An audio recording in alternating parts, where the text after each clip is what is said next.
Hello, my name is Michael Garrick, and this is the PoppinCulture movie review.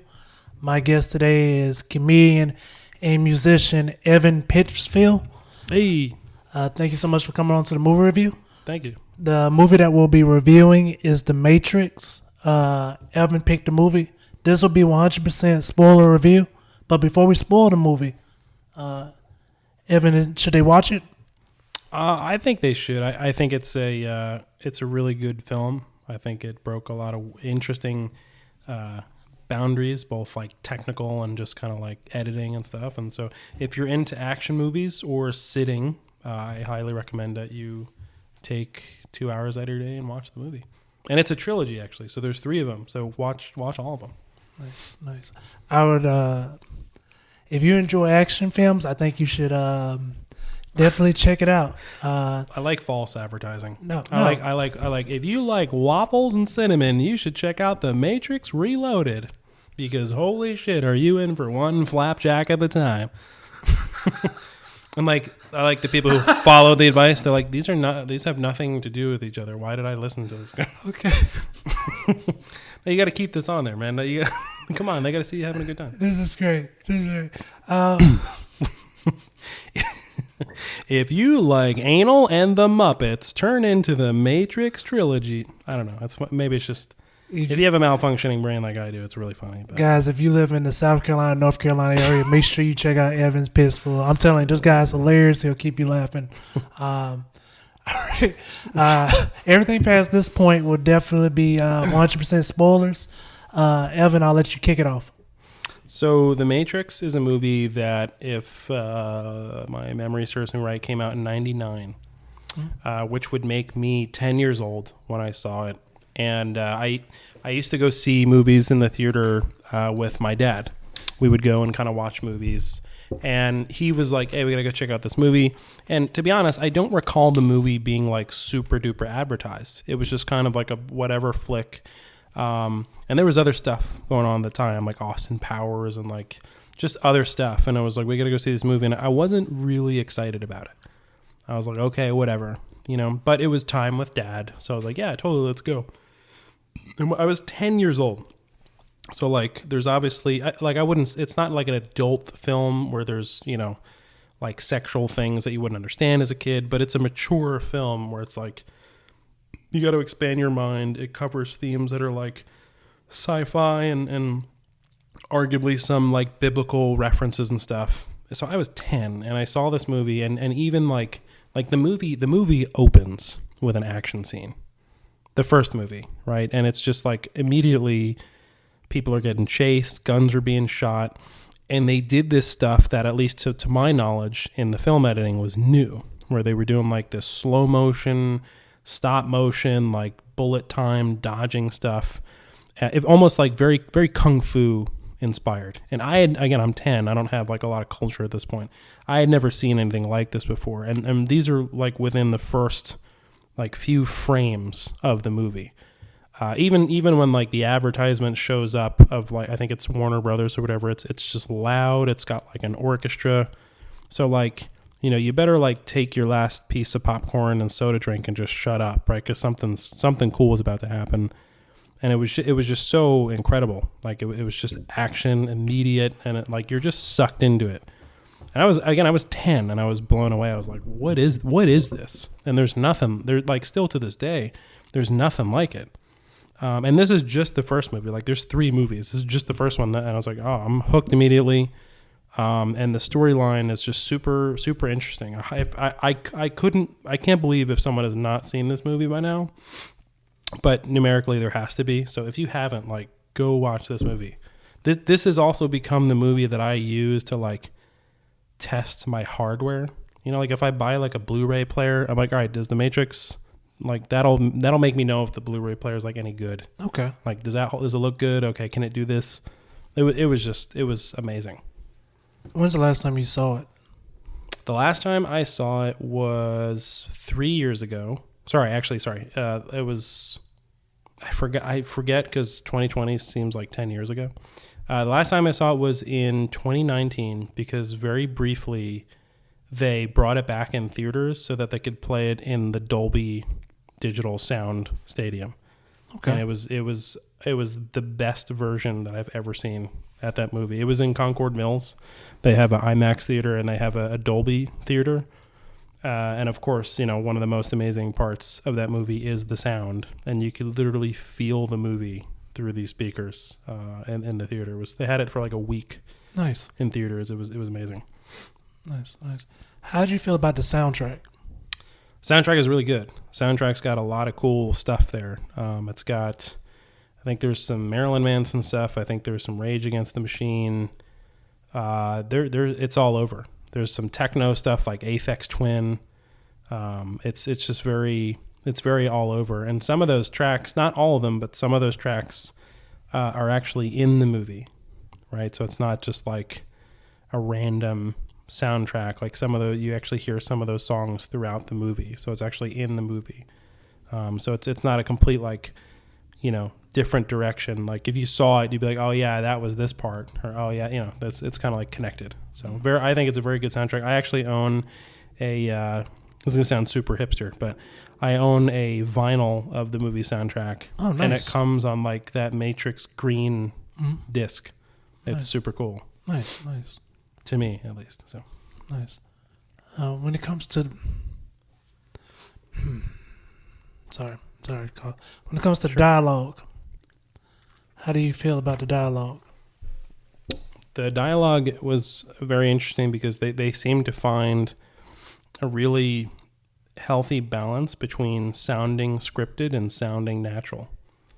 Like this movie, there was no extra lines. It was all very scripted, but obviously the actors made it seem like this was, normal dialogue. So it wasn't like that type of dialogue that you have if you're just hanging out like with your friends on the couch or whatever. It was a very serious dialogue where every sentence moved the thing forward, but it was performed like very naturally. So it was one of those movies, almost like a book, where you're like, okay, I got to pay attention, otherwise I'm going to miss something. Very, very like intellectual, I guess. So I thought it was really good. It was very, maybe boring to some. Maybe it was like a book. Maybe people were like, I am tired, I want to go home. But I thought it was pretty good.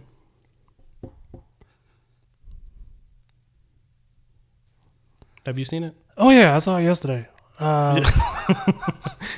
Did you watch it on purpose for this? Or, yes, I watched it just for this. Is it the first time you've seen it? No, I've seen it maybe 7 times in my life, but after watching it yesterday and watching it for the review, it reminded me of old karate movies where everyone had to give a speech.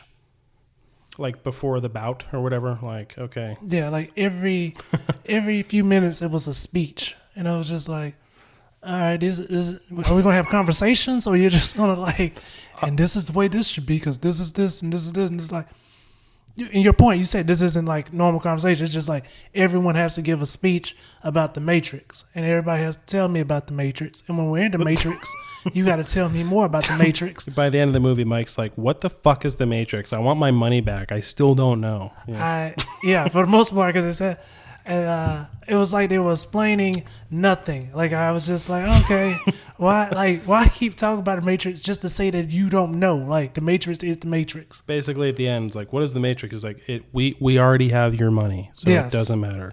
Yes. This was my first time watching to review it, so I paid attention more. I didn't realize the guy's name was Tom the whole time. I thought it was Neo. Thomas Anderson, yeah. Yeah, because it's really quick. You can miss it very quickly in the beginning of the movie when his coworker's like Tom, and I was like, oh wow, okay, Tom. Okay, it's not Neo, it's Tom. So I was like, okay, then it becomes Neo. Do you feel like that was like one of the easiest ways to escape in an office ever? Oh, when he's like running out or whatever, or like going out the window or whatever it is? When they're giving him directions how to stay away from the agents on the phone. As a person who has had T-Mobile, I don't know how he had reception in that building. Good point. I mean, it was 1999, so already we're on like 1G or whatever, right? So yeah, it was like a crystal clear phone call.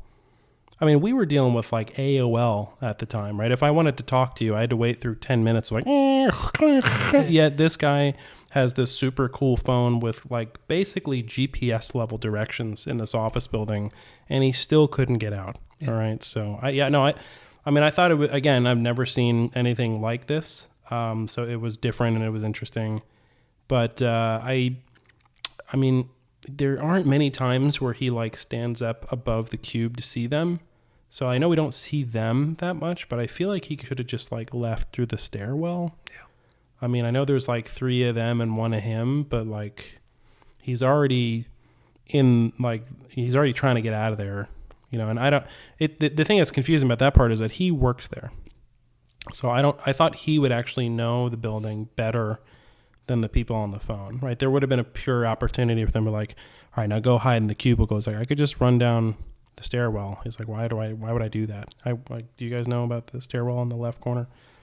But it was interesting. Yes. I also, the famous red pill, blue pill scene.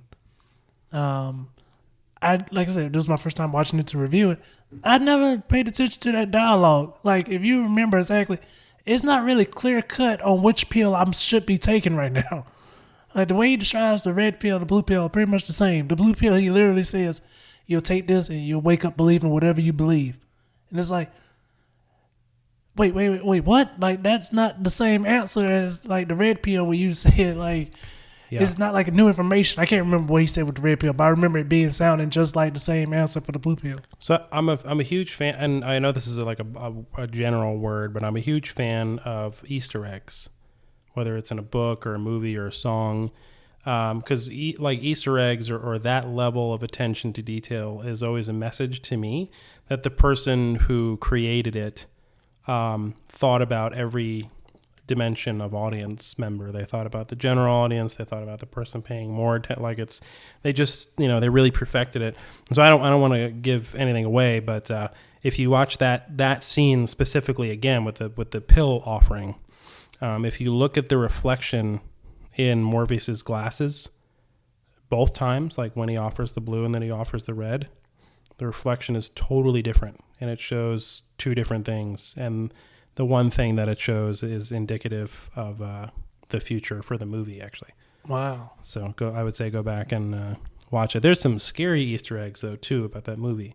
So it came out in 99. Mm-hmm. That intro scene where the guy is showing up at his house to get the disc or whatever when they say, like, follow the white rabbit or whatever. He goes and he pulls out, like, he has, like, one of those fake books, right? That like you open it and it's actually like drugs or whatever. And on the one side of the book, it references something about September 11th attacks, which was 2 years after this movie happened. So it was kind of weird. It makes you think about stuff like that. Go on IMDb trivia for this movie and your mind will be, there's so much stuff that you missed no matter how many times you watch this movie. It's crazy. Watching this movie, what do you think was their budget on leather? I think they all just like went to the nearest Hot Topic and took all their stuff. This movie, the clothing in this movie is like a metal detector's nightmare, right? I don't know. It was, I believe, that was all. I don't know this obviously for a fact, but I think that was all choice from the directors, and I think that like everything they did was on purpose, and everything they did was all visual. Like I didn't know until I watched the director's cut that like they have they had some type of green lens that was on the camera the whole time. That makes sense. And it gives that movie that look, that kind of tone. And then they were saying for like the slow motion effects, they would like take a zipper or like a coin attached to a string and like spin it around a lot and then take that sound clip and slow it down. So you get those kind of windy, slow down things. So I don't know. The budget, I would imagine, for anything in this movie was super expensive. Yeah. And I imagine they pissed a lot of people off because, again, there's just very unconventional things in this movie. So I'm sure the directors were like, I want this. And people are like, what are you talking about? Because there's no reference point. They were like, there's no, oh, you mean like Mission Impossible? Or, oh, you mean like, these were like, they seemed like new things at the time. So I would imagine as natural innovators, they probably rubbed some people the wrong way. Like the only reference point in 1999 would be sports. They wanted to watch like a slow tackle. Yeah. That's it. Like, you want Right, in 480p or whatever, yeah. Yeah, exactly. Right. An undeterminable after reviewing the play, we don't know what the fuck happened, but Yeah. we got to make a call, so Yes. safe. Yes. But to get back to the dialogue, this movie is mostly dialogue. Like, they don't really fight till an hour and 30 minutes in. That's true. I think think the first technical like fight, I guess, is the sparring right between Morpheus and Neo in the mental dojo or whatever, which again is more, I guess, more practice than it is fight. But that's the first time that you see kind of the cool stuff, the action, I guess, if you will. So Why do you think they went with karate versus other like martial arts? I could be wrong, but the takeaway for me is Morpheus believed that this guy was the one, right? The special guy, which that's actually why his name is Neo, right? I forget the literary device. It's not an anagram. It's a whatever, where if you jumble up the letters, it's actually one, right? Like TH for Thomas. Oh, wow. Thomas E. Anderson, Okay. the one, yeah.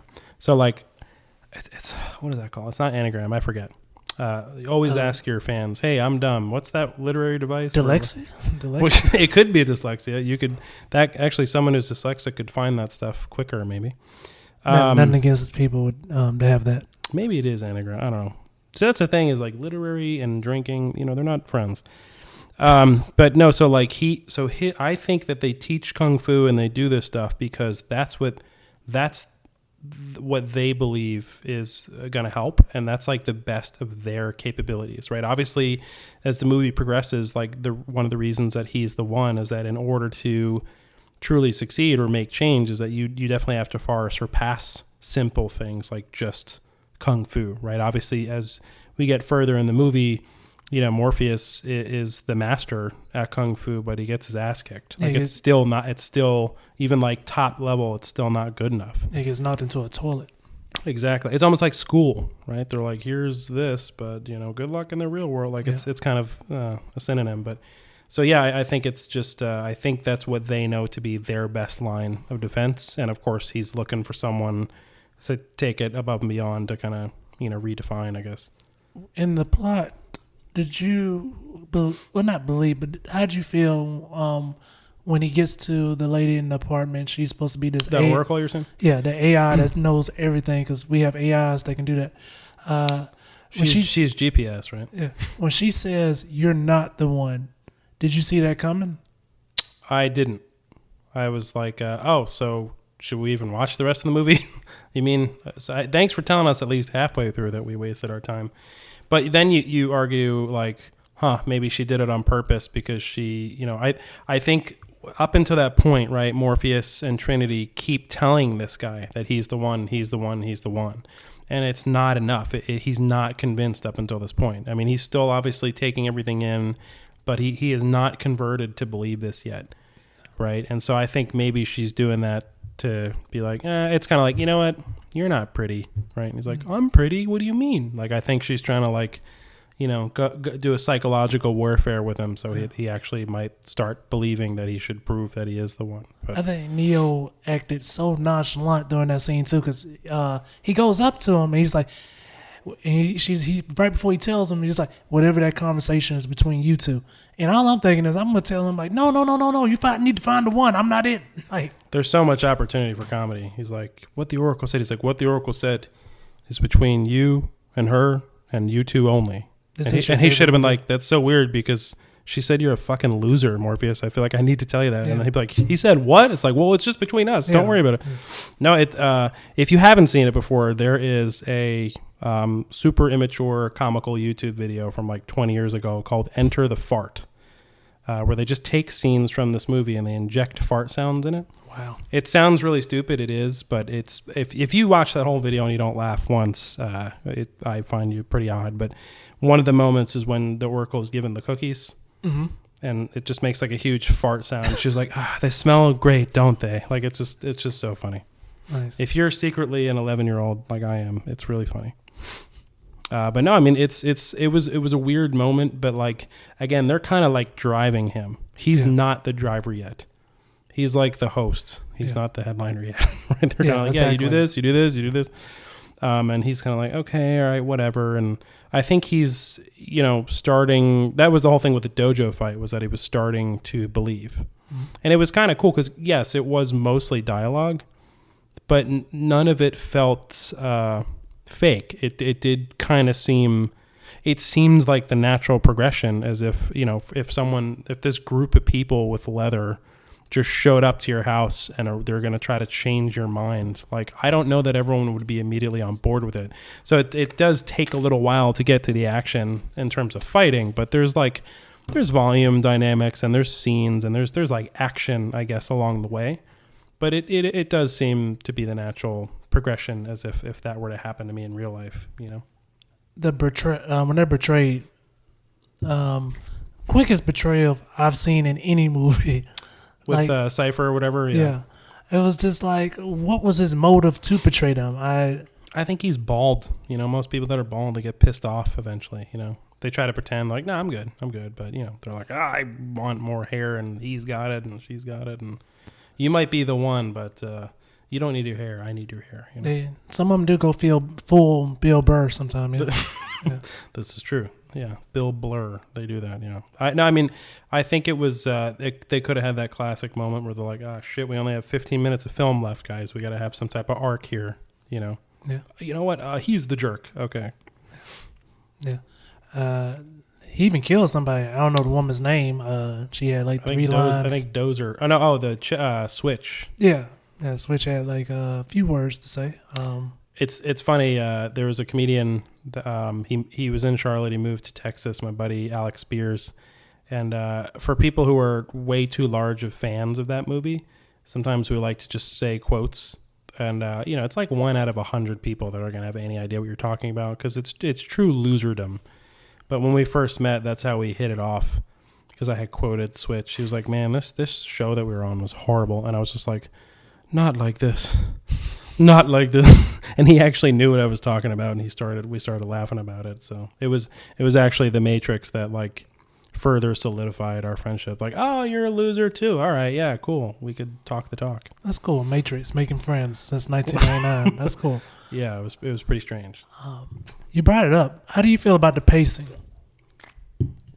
Well, if you take a look at me, I'm not really someone who paces myself. You could probably, even pick that up on camera. But I thought it was, I think the pacing specifically is the reason that a lot of people don't like the 2 films after it. Because the first one, like you said, it really does, like, whether it's natural or artificial, it is a progressive build. Right, it's not just immediately here we go. I mean, it is for action in the beginning, but it's kind of like it's a bump, and you go back, and it's not just, it's not like Contra, the video game. It's not just a straight, bullets all the time.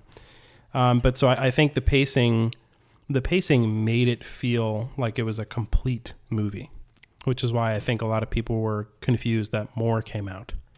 Because it was like, I thought, like, we get it, we're done. And it almost seems like they just needed to like figure out. Like they just added other stuff to make 2 more movies. And if I recall, I could be wrong, but I thought there was like 3 or 4 years in between the first one and the second 2. Like I thought the second one was like 2003, 2004 or something. And it just kind of, like I thought everyone was kind of done. And everyone was still like, oh, this movie's amazing. And then there was a second one. And of course, everyone went to see it. But it was kind of like, well, what are they going to do? Like it just seems over with, So I thought the pacing was perfect. I thought that's a movie that could easily be like a 9-hour movie, and I think everyone's happy that it wasn't. Yeah, I believe, because I don't know if you noticed, but Will Smith decided not to do this movie. He did the Wild Wild West, and for the movie, I know, right? Horrible decision on Will. It's a good movie though. He still has a great career. You've heard of Will Smith? Yeah, he's doing great. I don't think that guy ages. Yeah, I think Will Smith still ended up great at the finish line. But I do think choosing Keanu Reeves definitely made this movie better, in my opinion. I also think it really helped out Keanu Reeves, right? Because before that, he was in like Bill and Ted and kind of more silly things. Yeah, this was right before Speed, right? Maybe. I forget. It was obviously certainly before Speed 2, but I forget that. But Speed 1 is also a really good movie, I think. Yeah, I agree. I don't think I hate it though. If Will Smith had been in this movie, we would have definitely got a song, because at that point he was making a song with every movie he was in. This is a story all about how my actual life got fucked up because the Matrix exists and I didn't know we were all batteries, and it would have been a different song, you know. Also, I forgot the actor name just that fast to play Morpheus. Lawrence Fishburne. Yeah, that was supposed to be Anthony Hopkins. Yeah, apparently it was supposed to be. I think it turned out fine, and yes, I think it also would have been fine the other way too. You think so? All I know is that, and this is super negative, but all I know is that from movie 1 to movie 2, my man Lawrence Fishburne, he's been eating some burgers, man. He gained some weight. I don't know what happened, but he took all the red pills and all the blue pills, and they were actually Mike and Ike's. And yeah, I guess he was like, they can CGI the way, and they were like, no, we can't. We can't even CGI bullets. Just hold on for a second. Yeah, just wear some more leather. Just put leather on. Dude, they have this in XL. You'll be fine. Yes. When it comes to the PlayStation 2 graphics, how did you feel about it? At the time, I was like, whoa. And now I'm like, which I can't blame the PS2. That's really any console from that gen. So I still play a lot of retro games, and luckily I have hardware to actually hook them up to like a modern TV. And it's weird because I grew up with like Sega Genesis and Super Nintendo. Me so too. Like to a degree, graphics don't matter, but like also they do. Like it's a weird thing. There's tons of games out there like Pac-Man that no one is gonna like say, holy shit, you need to check out the graphics in Pac-Man. Yet it's like a really amazing game. You know, it's going to be in every arcade for the rest of our lives, and we're all going to put the quarter in and play the game. Yeah, for either nostalgia or competition, yeah. But that gen of consoles, the PS2, Xbox, and the GameCube, that's when the Matrix games came out. And I had it. I thought it was cool. I thought they did a good job. A lot of people hated it, but I thought like they made the game not the movie, but they took all the cool parts from the movie and actually tried to make those like video game mechanics. Yep. So I thought they had like Enter the Matrix, they had Path of Neo. I still have the games, and I still think that they hold up. They're again, I can't criticize them uniquely. They're the same as other games that came out at that time on those consoles. The only critique you can give those games is just they're dark. That's it. There's definitely a lot of games that could have a little bit more lighting.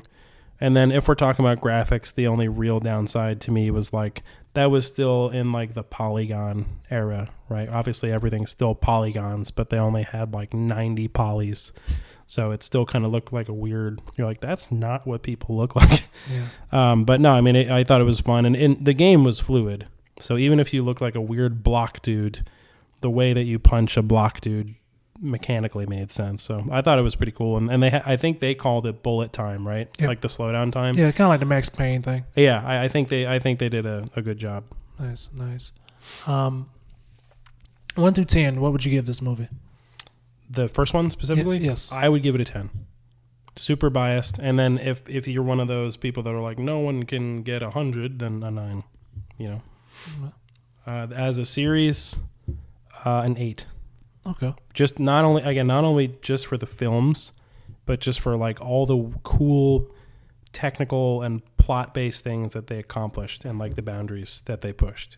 And this is an international thing. I work with a lot of people from India, and even over there, they're like, "Oh man, The Matrix!" Everyone knows this movie. Really? Okay. They know The Matrix, and they know The Mask with Jim Carrey. Somehow that makes sense. Somehow these two movies, they made it everywhere. And so I would say, if I can give them the most criticism, I'd say an 8. Okay. But for me, it would be a 10, and of course, it's a 10 specific to the genre. Yeah. I would give it a strong 7. Dumb question, but I always ask this. Do you believe that this movie becomes a part of pop culture? It has already, I think. Yeah. Yeah, you had made a joke earlier about leather.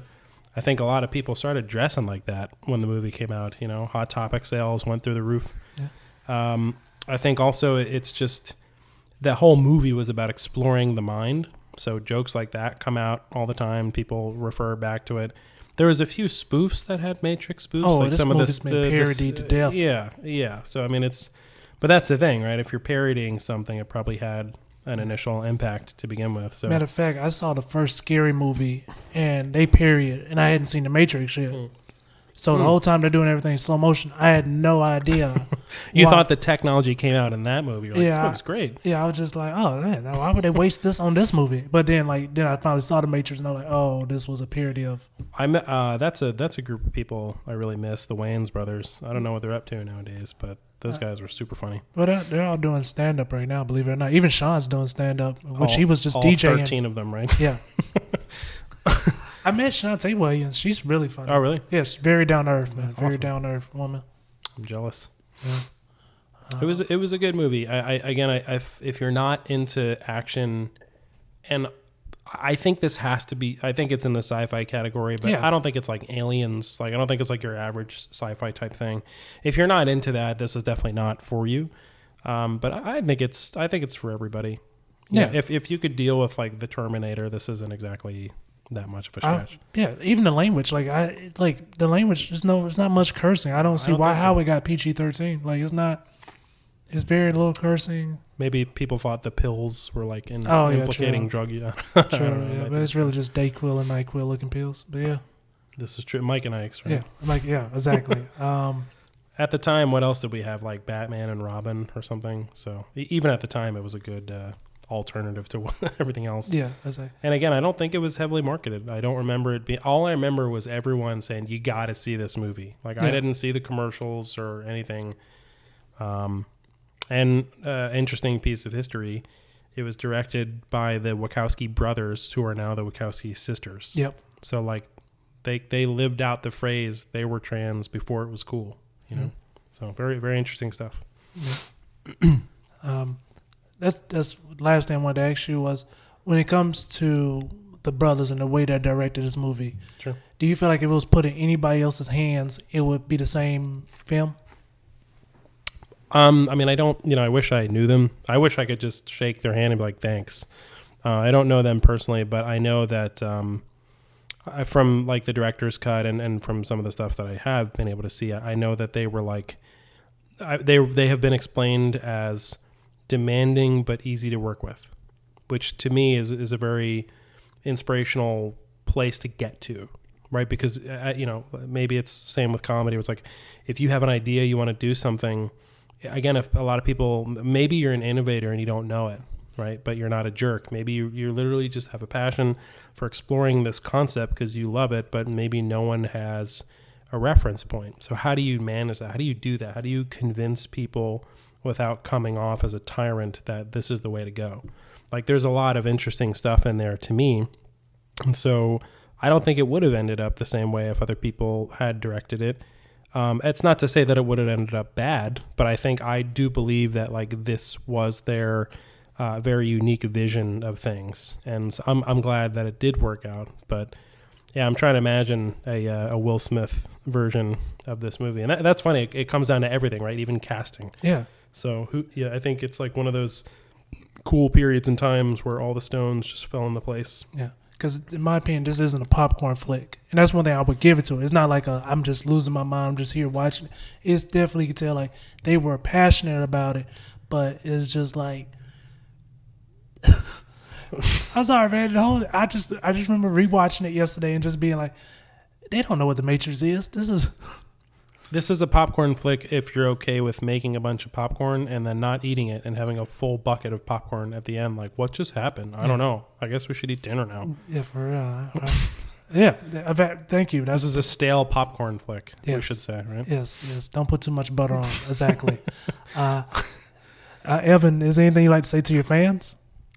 I would say if you have not seen this movie, don't just come out to one of my comedy shows instead. And it's like a 20-year-old movie. You don't need to see that crap. Comedy is still relevant. And no, definitely go see this movie. And when I say go, like to your couch, and ask Netflix to download it. It's a very good movie. And there's religious battles on if the series is good versus the first one. Doesn't matter. I'm assuming if you haven't seen the first one, then you haven't seen any of them. So go watch all of them. In terms of duration, it's not as brutal as The Lord of the Rings. You don't have to this isn't like homework, But definitely go check it out. I still think that it's relevant. I still think that it expands the way you look at things in a general sense. It's still a movie, so it's not reality.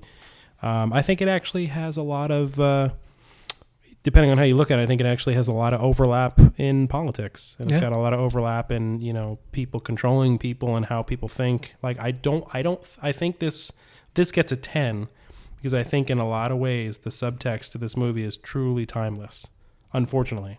Right. I wish we wouldn't continue to have to deal with these things in real life. But I think it's the sci-fi action version of that type of stuff in real life. So I really think it holds up. And of course, as a movie, and it looks actually arguably better now than it ever did because everyone's got like LED flat screens, right? So definitely get the Blu-ray or the 4K movie and just don't make popcorn, but invite friends and agree in advance that this is not going to be a movie that you guys talk through during, and then just watch it together and talk about it at the end. Like the old cinema experience. Nice. Can you tell them where to follow you? Sure, you can follow me on Facebook. Just search my name, Evan Pittfield, with 2 T's. The fat guy that looks like this. And then you could follow me on Instagram. It's at the Pittfield. Which is super pretentious, and I really don't even want Instagram anymore. But and then I'm also on TikTok as just Pittfield. I got like a few funny videos there. If you haven't checked out TikTok, man, it's really funny stuff. Okay, yeah, I definitely got to do that. I haven't checked out TikTok at all. I should definitely do that. Brandon Rainwater's the one that told me about it. Funny, very funny guy. So, and then of course, when the world is done ending, come out to a show, and wear your mask or whatever they say, and we'll have a good time. Nice. Thank you again for coming on to the movie review. Thank you, sir. No problem. Adjourned. Yes, sir. And you guys have an amazing day.